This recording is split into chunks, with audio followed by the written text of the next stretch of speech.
किसी भी देश की भाषा उसकी पहचान होती है, लेकिन अपने घर में बेगानी हिंदी भाषा आज राजनीति का दंश झेल रही है और अपने वजूद को बचाने के लिए संघर्ष कर रही है।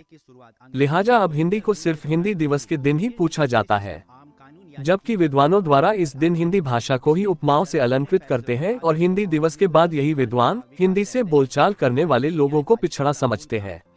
अभी हाल ही में हमने अपने देश का 75वां गणतंत्र दिवस समारोह मनाया है।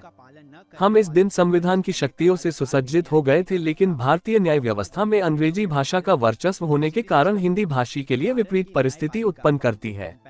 यहाँ ये प्रश्न करना आवश्यक हो जाता है कि क्या भारत में सभी कार्य हिंदी और स्थानीय भाषा में होना चाहिए, और यदि इसका उत्तर हाँ है तो फिर भारत में वह दिन कब आएगा जब हम सभी लोग अपने कार्यों को हिंदी भाषा में कर सकेंगे। हिंदी को यूएन की भाषा बनाने की बात तो होती है, पर न्यायपालिका की भाषा हिंदी पर लोग मौन हैं। जबकि राजभाषा पर संसदीय समिति ने 28 नवंबर 1958 को संस्तुति की थी कि सर्वोच्च तथा उच्च न्यायालयों में कार्यवाही की भाषा हिंदी होनी चाहिए। इस संस्तुति को पर्याप्त समय बीत गया, फिर भी इस दिशा में अब तक कोई सार्थक प्रगति नहीं हुई।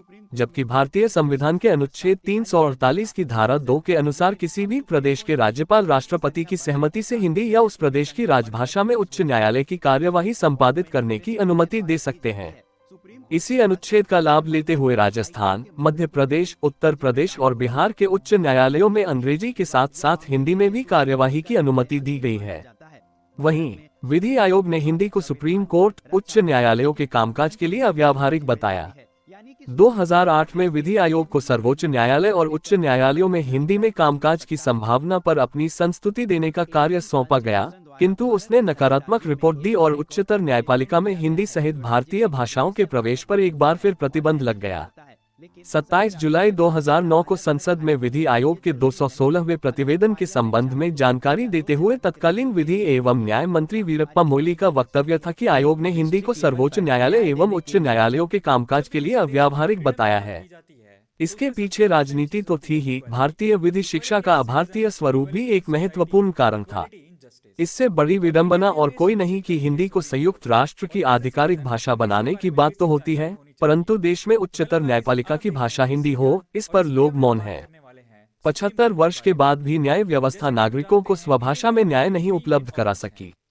भारत की स्वतंत्रता के 77 वर्ष और हिंदी को राजभाषा के रूप में स्वीकृति के 75 वर्ष पूर्ण होने के बाद भी देश की न्याय व्यवस्था नागरिकों को स्वभाषा में न्याय नहीं उपलब्ध करा सकी है। न्याय व्यवस्था का प्रश्न मात्र भाषा का नहीं है, स्वयं न्याय की अवधारणा, विधि का विवेचन और उसके न्यायानुकूल होने का प्रश्न भी महत्वपूर्ण है। न्याय व्यवस्था का आधार विधिशास्त्र है। विधि का लेखन जिस भाषा में होता है वह साधारण भाषा है।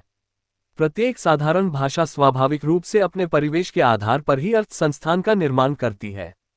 सर्वोच्च न्यायालय तथा उच्च न्यायालयों का मुख्य कार्य विधि को संविधान एवं प्राकृतिक न्याय के आलोक में व्याख्यायित करने का है, साथ ही अवर न्यायालयों के निर्णयों का न्यायिक पुनरीक्षण भी करना है।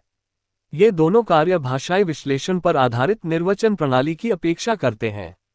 अब भारतीय न्याय प्रणाली में भारत के लोग अपनी भाषा में न्याय पाने की चाहत लिए हुए हैं। देखना यह है कि सरकार भारतीय भाषा को न्याय व्यवस्था में कब तक लागू कर पाते हैं।